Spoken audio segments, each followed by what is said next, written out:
Bonjour et bienvenue au Manoir de l'Imaginaire. Pour ce 16e jour du Noël au Manoir, je vous propose un petit tour du côté des classiques littéraires de Noël. Oui, j'ai encore mis mon pull de Noël, mais c'est parce que je l'aime beaucoup trop. Il est beau, il est doux, il brille. Ce sont donc des classiques que j'aimerais beaucoup découvrir. Normalement d'ailleurs, à l'heure où je vais poster cette vidéo, j'en aurais déjà découvert un, normalement. Tout d'abord, nous avons le plus gros classique de Noël selon moi. Il s'agit de Un chant de Noël de Charles Dickens. On ne va pas l'aborder ici puisque c'est un classique que j'ai eu la chance de découvrir avec vous le jour 11, me semble-t-il, si je ne dis pas de bêtises. Voilà, donc je vous invite à aller voir la vidéo du jour 11 que je mettrai dans le i si j'y arrive pour voir un petit peu comment s'est passée ma lecture de ce classique-là. Classique. En revanche, j'aimerais beaucoup découvrir les lettres du Père Noël de Tolkien, édité par Pocket.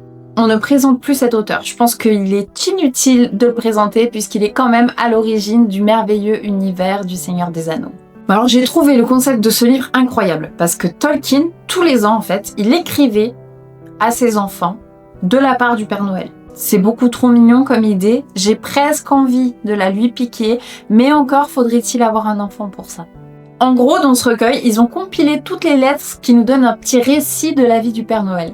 Ce qui fait également que ce livre me tente énormément, c'est le fait de découvrir Tolkien dans un tout autre univers, parce que je pense, sans trop me tromper, qu'entre le Seigneur des Anneaux et les lettres du Père Noël, il doit y avoir un gros fossé. C'est là où je me trompe, et en fait c'est pareil, il y a Frodon, il y a un anneau et tout, on sait pas. J'aimerais également découvrir un classique plus jeunesse qui s'appelle Comment le Grinch a volé Noël. C'est un livre de Dr Seuss édité par Quilline. J'adore l'histoire du Grinch, d'ailleurs le film Le Grinch, genre le vieux, parce qu'il me semble que ça a été adapté dans plein de trucs différents, mais le vieux avec l'actrice de Gossip Girl qui joue Cindy Lou, voilà. C'est un de mes films de Noël préférés, j'adore ce film. Le Grinch, c'est l'histoire d'un bonhomme vert, très grincheux, qui déteste par-dessus tout Noël. Mais il déteste vraiment, là c'est level up, hein. C'est pas ouais j'aime pas trop ça, c'est je déteste ça. Il déteste tellement Noël que d'ailleurs cette année il va décider de le voler tout simplement comme ça. Il fête pas Noël et personne ne fête Noël. C'est une histoire qui parle d'émotion, c'est une histoire qui parle d'empathie, c'est une histoire qui parle d'entraide et j'adorerais la découvrir sous ce format-là.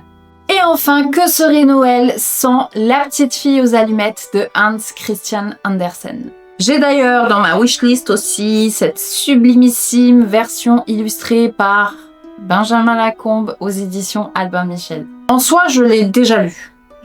C'est juste que je veux le découvrir dans cette édition-là. Et j'adore cette histoire. Vraiment, je vous la conseille. C'est l'histoire d'une petite fille qui va arpenter les rues gelées dans l'espoir de vendre des boîtes d'allumettes. Transie de froid, elle va se mettre à les craquer une à une. Et je vous dis pas plus parce que vraiment, je pense que si je vous dis plus là, on entre sur le terrain du spoil. Et c'est pas l'idée. Vraiment, je ne peux que vous conseiller de le découvrir. Moi, c'est une histoire qui m'avait quand même vachement bouleversée, hein.